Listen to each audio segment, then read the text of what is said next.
Well, I'd like to join the earlier speaker in thanking Haluk Bey for bringing together these fine minds from Turkey as well as across the United States. This is a very unique achievement. Congratulations. And I also would like to join what other speakers said. I would like to add perhaps a couple of points, if I may. One on the game changers, as I will call it, not the center of gravity changing, rewriting the rules, retelling the story. There are so many definitions, and power shift also, and all of them are valid. And one big power shift in world energy is, of course, shifting towards the east, led by India and China. BRICS nations, if we are to believe Goldman Sachs projections, are going to exceed, in terms of GDP, those of G7 countries by 2035. Now they are bringing it 2030. Things are going to happen perhaps quicker than we were expecting. But also we have new theories about the fragile five. Emerging countries are going to have tough time and serious setbacks are expected. Not everything will be as rosy as projected.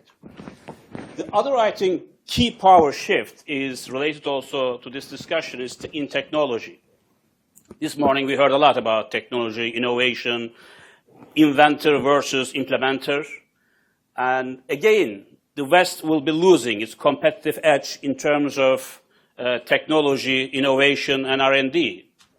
I was in Beijing about 3 weeks ago, then they took me to Nanjing as well. I visited one of the photovoltaic panel factory in Nanjing. It looked to me as if it was a pharmaceutical factory in Switzerland. And the Chinese are investing almost 3% of their GDP in research and development. In certain areas, they already surpass imitation, adaptation. Now they are innovating and turning this to implementation because of the way they operate. I think the same could be said in service industries in India and elsewhere. Another key issue that I think we have to bear in mind is that investment patterns are changing. Yes, in terms of FDI, still US and UK are leading the crowd, followed by China and others. But we are having the emergence of new multinationals from the emerging countries, from Turkey, from South Africa, Indonesia, Russia, China, Brazil. And in my particular area, in the energy industry, you might remember seven sisters from our history textbooks. Shell, BP, ExxonMobil, Chevron. Now, they are being somehow dwindled by the rise of seven brothers, I would call. CNPC, Petronas of Malaysia, Petrobras of Brazil, KMG of Kazakhstan, SOCAR, and these are Gazprom, Rosneft, you name them. They now control more than 90% of the world's oil and gas reserves, compared to the seven sisters now controlling less than 10%. So the game is changing there as well. Also, in terms of values, I think the game is changing. So no longer we focus on Adam Smith, Karl Marx, and other main philosophers and thinkers who has shaken our worlds and shaped our thinking and mindset. Now we pay so much attention to who Lee Kuan Yew of Singapore, what he was saying, Deng Xiaoping's reforms. Even Gandhi and all others are now coming to the forefront. We are rewriting the history. We are rewriting the philosophy that shaped our minds. And in terms of trading patterns as well, we now speak more and more about South-to-South trade. Not only the Western countries, OECD countries, dominating the world trading patterns. So I think these are the couple of things that I wanted to highlight before I move to what I consider to be important game changers in world energy, before focusing on how Turkey will be impacted by these changes. I think first and foremost, game changers in today's global energy world is the rise of new consumers. It's no longer the OECD world soaking up all the production coming from resource-rich nations. Now you have almost 50% of the incremental growth expected over the next 20 years coming from India and China. And so I was also in Beijing told that every single day, 1,900 cars are joining the traffic in Beijing alone. Imagine the rest of China, imagine India and other emerging nations, imagine what volumes of crude oil will be needed to be processed and used there. Also, Gulf nations, Middle Eastern countries, we always thought of them as the major producers of world's oil and gas, containing 2/3 of the world's oil and gas reserves, only in the Gulf region. But today, they are also turning into major consumers. And there was a study in Chatham House, published a couple of months ago, arguing that if business as usual scenarios continues, Saudi Arabia might have to import crude oil by 2050, because they are using extensively this crude for power generation, for desalinization, factories, industrial, residential areas. And United Arab Emirates, because of the shortage of gas, they are now focusing so much on nuclear energy. The Koreans will be building their first nuclear power plants. Perhaps it's going to be operational before our 2 nuclear power plants. So the world's demand map has significantly changed, and it is going to continue changing, because the middle class will be growing in these regions, and they will demand more and more energy. Energy poverty will continue, unfortunately. Today, more than 30% of the world population have no access to electricity. So imagine the potential for further growth in energy. And what about the supply map? Is it still the Gulf nations, Middle Eastern nations, or Russia providing the bulk of energy that we need? No, this has changed. Accepted wisdom has been overtaken. My previous company, BG Group, we discovered one of the largest oil reserves in Santos Basin in Brazil. Then came discoveries in Mozambique, Angola, South Africa. Now Australia will be producing more LNG than Qatar, becoming the #1 in the world in terms of LNG provider. And also, of course, more importantly, the country where we are right now is set to become the world's largest natural gas producer next year. And by 2017, it is going to also replace Saudi Arabia as the world's largest crude oil producer. This is going to change the whole spectrum of calculations on world energy. It will also bring about serious implications for competitiveness, serious implications for the geopolitical changes in the world. We will have new calculations. We have to rewrite the story, as you were saying. And other fuels also coming to the wide range of options. Nuclear renaissance. Everybody thought that after what happened in Fukushima, this tragic accident, we came to the end of nuclear era. No. Nuclear renaissance has shifted to the east again. Because if you look at the figures, now there are about 60 new nuclear power plants to be constructed in 16 countries. And China will be producing new nuclear power plants, but not this whole-scale, huge nuclear power plants. They will have about 160 small-scale nuclear power plants coming on stream. So nuclear era has not dithered away. It has just shifted. Even in certain European countries where it was decided to phase out nuclear, it's coming back. UK is an example. Germany, I think, will be regretting the decision they have taken to phase out nuclear, especially now what's happening in relation with Russia, Ukraine debacle, which we might discuss if you wish later on. And shale gas. and shale oil in the United States. Of course, this is a primary game changer in real sense, because we, I think, use and overuse the word game changer. But in the US case, it's the real game changer.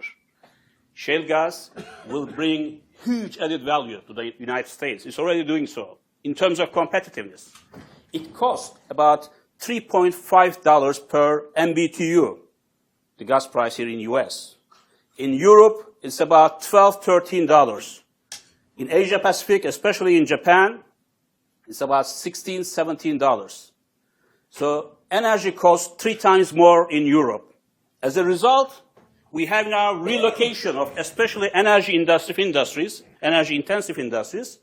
from China and Europe towards United States. So this is going to create huge competitive edge. The key question here is whether the US government, Senate, will be allowing large amounts of LNG exports, or decide to keep it in the country for a while to make sure that they capitalize on the cheap energy for competitiveness. That's a very clear-cut issue. But again, what happened in Russia, Ukraine, the invasion of Crimea, might also change this game, because if the sanctions are going to be effective, perhaps the US might have to step up its intention to export more LNG to Europeans and Ukrainians. And yes, also declining levels of investment. Energy industry requires long lead times. You invest today, you get the results in 5 years, 8 years, 10 years. And it's also very capital intensive, very expensive. Therefore, as you said, Soner, it's very important that stability, contract stability, political, economic stability, and also sound regulatory environment, enabling environment are key to attracting and keeping foreign investors in the country, in host countries, where I think we have serious problems. We have serious problems. Geopolitics usually stem from the scarcity of resources in water, food, and energy. The security is a national security matter. These are not simple commodities that you just trade and exchange. No, these are matters of national security, because the absence of which are critical for the survival of a nation. For Russia, gas exports, oil exports are national security matters.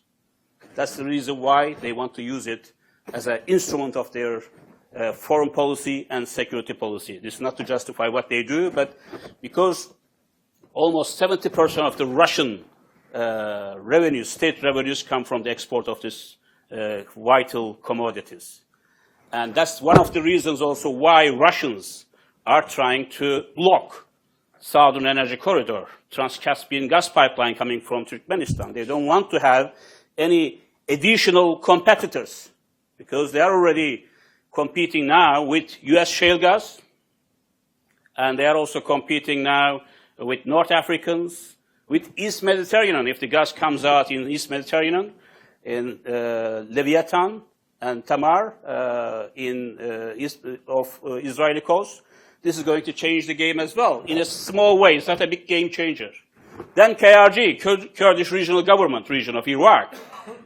And one of the companies where I sit on the board is the biggest producer of oil and gas there, Genel Energy. And they are able to produce up to 1 million barrels per day and 10 billion cubic meters of gas. That's huge for Turkey's needs in terms of getting affordable and relatively secure energy, but it has serious geopolitical implications. Let me go a bit quickly to Turkey. I'm conscious of the time, so we have about 3 minutes on Turkey. What I would say that with regard to Turkey, we have huge ambitions. 2023 vision to be one of the top 10 economies in the world by 2023, which now we have to delay, I guess, because of the setbacks we go through. It's again good to have such ambitious plans for long term, and the setbacks we have are short term. The long-term fundamentals, I believe, in Turkey are very strong and inspire us for even more ambitious goals. But how are you going to do it? Turkey, especially in hydrocarbons, is an energy-poor nation. We import 98% of our natural gas and 93% of our oil. And our electricity generation depends on natural gas, almost 43% now. It used to be 50 plus. So again, having uninterrupted supply of oil and gas is national security matter for Turkey. And we have, thanks God, energy-rich neighbors. Russia is an energy superpower. Iran, now it is a sleeping elephant in the room. But after the lifting of sanctions, you see what will happen. It will be energized. So it is having the second largest reserves of natural gas in the world. Again, in oil, it is one of the top powers. Iraq, if we can manage KRG-Baghdad relationship well, they would like to produce up to 10 million barrels per day, almost equivalent to Saudi Arabia from 2020. Then, of course, we talk about East Mediterranean. But Turkey, to become a credible regional hub that it aspires to, it is so important to be a humble and soft power, because energy supply routes only can go through countries where stability is assured. They are reliable. Even Russia, I believe, has been reliable from the Cold War era. There hasn't been any interruption. The first interruption I think we had was in 2009, during the Ukrainian crisis. Again, the blame, whether Ukrainians or Russians. Now they understand how important it is. For Turkey, it's not only having pipelines crisscrossing your territory, coming from the Black Sea, Blue Stream, then you have South Corridor, TAP, and Samsun Ceyhan, and Iranian pipelines, all that. It's not that. You need to have the right infrastructure, first of all, of course, all the ports, all the pipelines. You have to have the right legal and institutional framework to ensure the investors and resource-rich nations that you are not going to use it, abuse your position. And you also have to be able to attract adequate level of investors, because whatever your blueprints as governments are, unless you can attract funding to your projects, nothing will happen. And also an integrated energy management system is what you need. This is my last word. Because energy cannot be treated in isolation. As I said, it has implications for your geopolitics. It has implications for your monetary policy. We are paying about $60 billion per year for energy imports, the greatest contributor to your current account deficit. Also, it's related to technology, it's related to environment, it's related to your taxation. Turks are paying one of the highest prices in energy, most of them going to the tax authorities. Let me stop here. I'm sure we'll have more chance to discuss during the question and answer session. Thank you.